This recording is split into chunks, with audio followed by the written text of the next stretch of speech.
O Whindersson Nunes veio em São Luís e o Falando Nisso conversou com ele.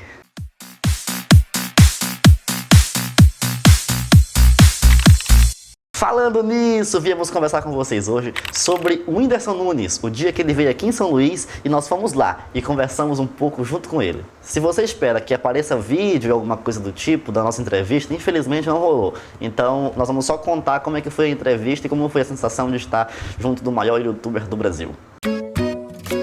Cansei de chegar em casa e ver meus potes de sorvete cheio de feijão.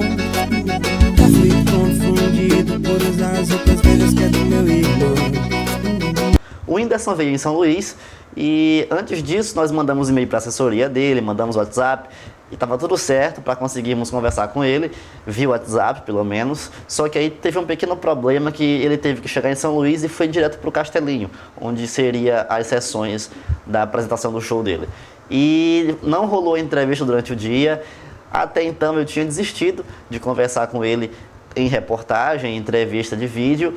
Só que aí eu falei, vou ter que dar um jeito de ir lá no Castelinho assistir o show deles. Foram 2 sessões, uma às 5 da tarde e outra às 8h30 da noite.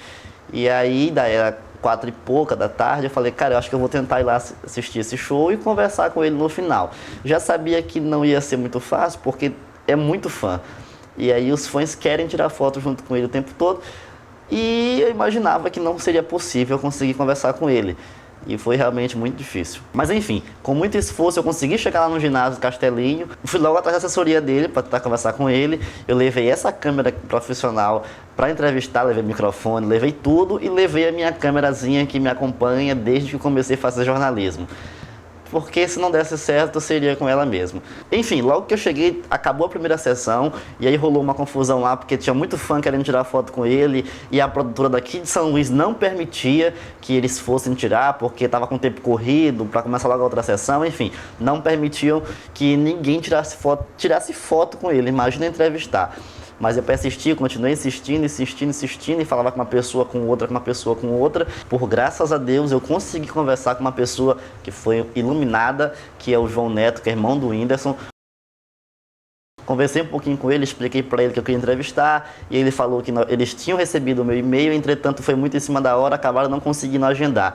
E como a produtora de São Luís, que eu não vou citar o nome por questões éticas, não tinha agendado comigo a entrevista, eles não iriam permitir que eu entrasse com a câmera grande e o microfone para fazer a entrevista. Eu estava sozinho, né? Eu convidei alguns amigos meus e eles não puderam ir comigo. Eu não poderia levar a câmera grande, então levei a minha câmera pequenininha, que foi a minha primeira, para tentar conseguir alguma coisa lá dentro com ele, pegar uma fala dele, alguma coisa do tipo. Nessa graça, eu conheci a Agatha, né? A Agatha é uma jovem de 13 anos, é fã demais do Whindersson. A mãe dela estava querendo que ela entrasse, só que ninguém poderia entrar, e a mãe dela foi falar, que eu achei tão engraçado. Ela falou pro irmão do Whindersson, olha, eu não gosto do Whindersson, quem gosta é minha filha, e eu só vim aqui por causa dela. Aí ele, ué, tu não gosta dele? Então tá fazendo o que aqui? Só por causa da tua filha? Eu entrei e levei a Agatha junto comigo, porque era muito fã do Whindersson e eu tinha conseguido entrar. Lá dentro, eu tenho que dizer que o Whindersson é um cara bem atencioso, humilde pra caramba, enfim. Tratamos de assuntos rápidos, conversamos por cerca de 5 minutos, 6 minutos mais ou menos, e ele me respondeu as perguntas diretas que eu fiz sobre a vida dele, sobre a carreira, e eu não pude filmar, infelizmente, estava sozinho, eles não queriam nem tirar a foto minha com ele, quanto mais segurar para filmar, para me entrevistar ele. Mas enfim, vou falar para vocês um pouquinho como foi a nossa conversa, do que falamos e como foi que ele me respondeu as perguntas. Para começar, eu falei sobre o sucesso, como ele conseguia administrar o sucesso, se ele estava conseguindo dar com esse grande contingente de fãs, para onde quer que ele vá. Ele disse que sim, né? Ele vai, ele gosta muito disso, só que as pessoas acham que ele é ator, ele é compositor, ele é comediante todo o tempo. E ele falou isso no show também, inclusive, ele repetiu que coisa que ele tem raiva é de fã que chega 3 da manhã feliz e começa a fazer graça com ele. Ó o Gerald, 3 da manhã no aeroporto. Ele fala assim, cara, não dá pra sorrir o tempo todo. Mas eu consigo lidar com isso porque eu gosto, assim, eu vim de baixo, eu sei como é que é crescer nesse sentido. E quando os fãs me olham, as crianças principalmente, elas querem sorrir, elas querem que eu abrace, querem que eu tire foto. E eu consigo lidar com isso, graças a Deus. E as pessoas têm sido muito carinhosas comigo, apesar dos que criticam, enfim. Aí eu elogiei ele, falei sobre a sua humildade, que assim, todo mundo que quer tentar chegar até ele e se depender dele, ele sempre recebe, sempre conversa como me recebeu. Eu elogiei ele, falei da humildade, que ele era um cara muito humilde, e ele falou que simplesmente foi isso que ele aprendeu em casa, e enfim, imagina as pessoas que viajam, as pessoas que lutam para chegar até assistir o show dele, e ele não quer desanimar essas pessoas, não quer frustrar as pessoas que chegam lá para conversar com ele, para tirar uma foto, para assistir o show. Então, por causa disso, ele fala que ele está sempre, ele continua apoiando essas pessoas, continua dando atenção para essas pessoas, e é um gesto muito humilde da parte dele, que apesar do sucesso, ele continua sendo muito simples com todo mundo. Eu acho que se resume o Whindersson nessa palavra, simplicidade.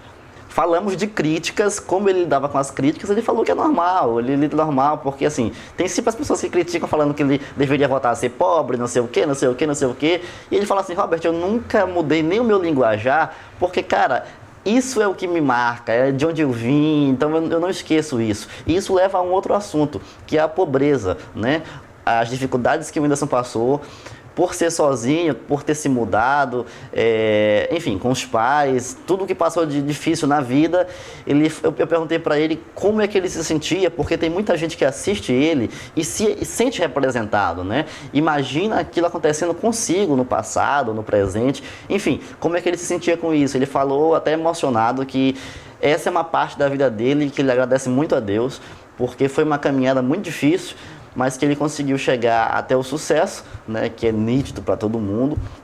Entretanto, ele não esquece as suas raízes e, enfim, sempre que ele pode ajudar uma pessoa ou, enfim, apoiar alguma causa da sociedade, algo do tipo, ele sempre apoia, porque ele entende, né, que ele veio de baixo, ele passou por dificuldades para chegar até onde ele está hoje, e as pessoas que assistem ele tenta passar uma mensagem no sentido de que elas acreditem que elas possam crescer, elas podem crescer, elas podem alcançar seus objetivos, começando lá de baixo, como ele começou fazendo os vídeos dele mais simples, enfim. Até comentou que ele comprou uma câmera e um microfone novos agora, né, para fazer vídeos, e que ele falou que tudo começou com o meu celular, tudo começou com os amigos, tudo começou em casa. Então, por conta disso, como ele já falou em outras entrevistas, que ele grava no quarto para mostrar, por mais que não seja o quarto dele muitas das vezes, que seja quarto de hotel, mas para mostrar a intimidade, grava sem camisa. E por isso ele incentiva essas pessoas, né? A ideia dele é mostrar para as pessoas que elas podem chegar, elas podem alcançar os seus objetivos, basta lutar e muito esforço. É como o Silvio Santos diz, 90% de transpiração e 10% de inspiração. Ganha dinheiro com 10% de inspiração e 90% de transpiração. O carinho por São Luís foi um dos nossos temas também. Ele falou que ele gosta muito porque ele se sente em casa. Em São Luís é vizinho do estado dele, então assim, é Nordeste. Ele se sente em casa porque as pessoas entendem o linguajar, entendem as piadas, que tem piada que é local que a galera do Sul não entende. Então as pessoas entendem as piadas, enfim, o carinho das pessoas que foi possível notar no show dele, que eu acompanhei a segunda sessão. As pessoas tiveram um carinho muito grande por ele, então isso deixa ele muito animado, porque é bem do lado, enfim. Ele queria ter passeado por São Luís, mas como teve um problema na chegada, teve que ir direto pro Castelinho e aí não conseguiu dar uma volta por São Luís como ele tinha planejado, e eu também, para entrevistar ele nesse passeio. Tá, eu não podia deixar de pedir umas dicas para ele de como alcançar o sucesso no YouTube, principalmente. E aí, a palavra que ele me disse, que reflete muito tudo isso que a gente já falou aqui, a palavra é persistência, né? E ele falou assim, Robert, quando o João Neto chegou para mim e falou que tu estavas lá fora, ele falou que tu tinha chegado e tinha demorado pra caramba, não tinha conseguido conversar comigo ainda, já tinha sido proibido pela produtora daqui de São Luís de conversar porque não tinha agendado, mas tu persistiu e aí tu tá aqui. Então, por isso, essa é a palavra que deve basear uma carreira como um todo, né? A persistência. E aí eu fiquei feliz pra caramba, porque, enfim, foi persistência e foi o que aconteceu com ele, segundo ele, né? Ele persistiu, lutou, as pessoas brincavam, sorriam dele e hoje elas sorriem e ele ganha com isso, né? Então, a palavra para o sucesso, a dica para o sucesso no YouTube ou em qualquer outro lugar é persistência, e aí isso me serviu bastante de inspiração. O show como um todo foi marcado pela linda recepção das pessoas de São Luís. As pessoas sorriram bastante, as pessoas brincaram bastante. Alguns episódios ruins, que foi a questão da produtora não permitir que os fãs tirassem foto com ele, só algumas pessoas exclusivas que conseguiram tirar foto com ele. E a parte bonita, que eu acho que foi a melhor parte da noite, foi quando um dos geradores que alimenta a energia do palco deu problema lá, faltou energia no palco. E imediatamente todo mundo ligou o flash dos seus celulares e iluminaram o castelinho. Acho que foi algo muito lindo. Ele sorriu pra caramba, gostou bastante disso. E brincou bastante com uma senhora por nome Milba, né? Sorriu bastante, Dona Milba, brincou bastante com ela. E com o Yuri, se não me engano, que é o nome do outro rapaz lá, Yasmin, a namorada dele. Enfim, foi muito bacana. Não vou contar pra vocês como foi a peça, porque a própria Paroxítona tá rolando ainda por aí. Então não dá pra contar, porque senão vai estragar o espetáculo de vocês. Se você gostou desse vídeo, deixa aqui embaixo o seu like, se inscreva no nosso canal, nós vamos continuar persistindo como dica do Whindersson e vamos continuar falando nisso.